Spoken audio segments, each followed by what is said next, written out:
বিহুমাৰি পোৱা টকাৰে নিৰ্মাণ কৰা এটা পথৰ কাহিনী। নিৰ্বাচিত চৰকাৰৰ কৰ্মৰ নমুনা দাঙি ধৰা এটা পথৰ জিয়া ছবি। সমষ্টি পুনৰ নিৰ্ধাৰণে কি দিলে ৰাইজক?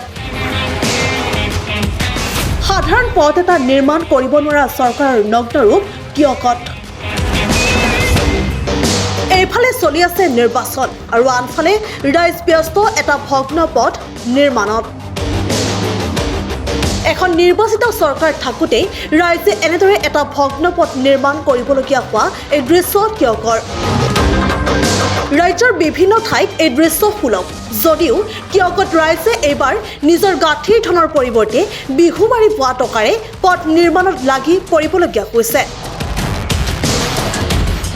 যোৰহাট লোকসভা সমষ্টিৰ এগৰাকী নিৰ্বাচিত জনপ্ৰতিনিধি থাকোঁতেই ৰাইজে যেন নিজেই সেই দায়িত্ব পালন কৰিবলগীয়া হৈছে।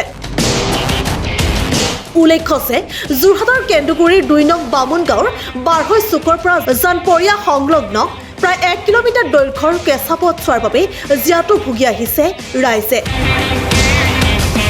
এই পথ চোৱাৰ বাবে বহু সময়ত পৰিবলগীয়া হৈছে দুৰ্ঘটনাৰ কবলত। স্কুল কলেজৰ ছাত্ৰ ছাত্ৰীৰ পৰা আদি কৰি ৰোগীক হাস্পতালত নিয়াৰ ক্ষেত্ৰতো বিভিন্ন অসুবিধাৰ সন্মুখীন হৈছে ৰাইজ। গতিকে উপায়ন্তৰ হৈ ৰাইজে নিজাববীয়াকৈ পথছোৱা নিৰ্মাণ কৰিবলগীয়া হৈছে। এই দৃশ্য দেখাৰ পিছতো উন্নয়নৰ শ্লোগান আওৰোৱা চৰকাৰে ক'ব পাৰিবনে সবকা সাথ সবকা বিকাশৰ কথা?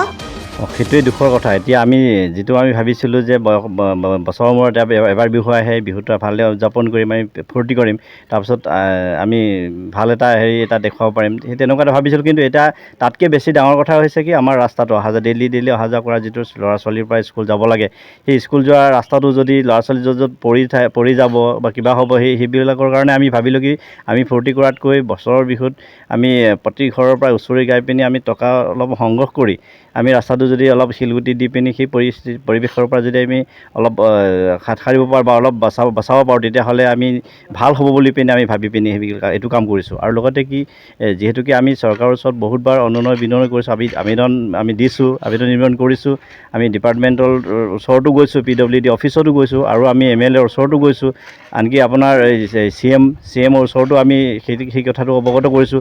তাৰপিছতো আমাৰ এই ৰাস্তাটোৰ বিষয়ে তেওঁলোকে ইমানখিনি গুৰুত্ব প্ৰদান কৰা নাই। তাৰপিছতে আমি ভাবিলোঁ কি, যদি এনেকৈ অৱস্থা হৈ থাকে তেতিয়াহ'লে আমি যিহেতুকে তেখেতলোকসকলে আশাসতক কৰাৰ পিছত আমি নিজে ভাবিলোঁ যে ৰাইজক আলোচনা কৰিলোঁ যে সকলোৱে আমি যিহেতুকে এই ৰাস্তাত আমি অহা যোৱা কৰিবই লাগিব, আমি নিজাববীয়াকৈ সেইখিনিকে যিটো উৎসৱটো আমি পালন কৰি, উৎসৱটো পালন কৰাৰ পৰিৱৰ্তে আমি সেই ৰাস্তাটোকে উৎসৱ হিচাপে পালন কৰাৰ কথা ভাবিলোঁ। যোৰহাটৰ পৰা সঞ্জীৱ শইকীয়াৰ ৰিপৰ্ট, প্ৰতিবিম্ব লাইভ।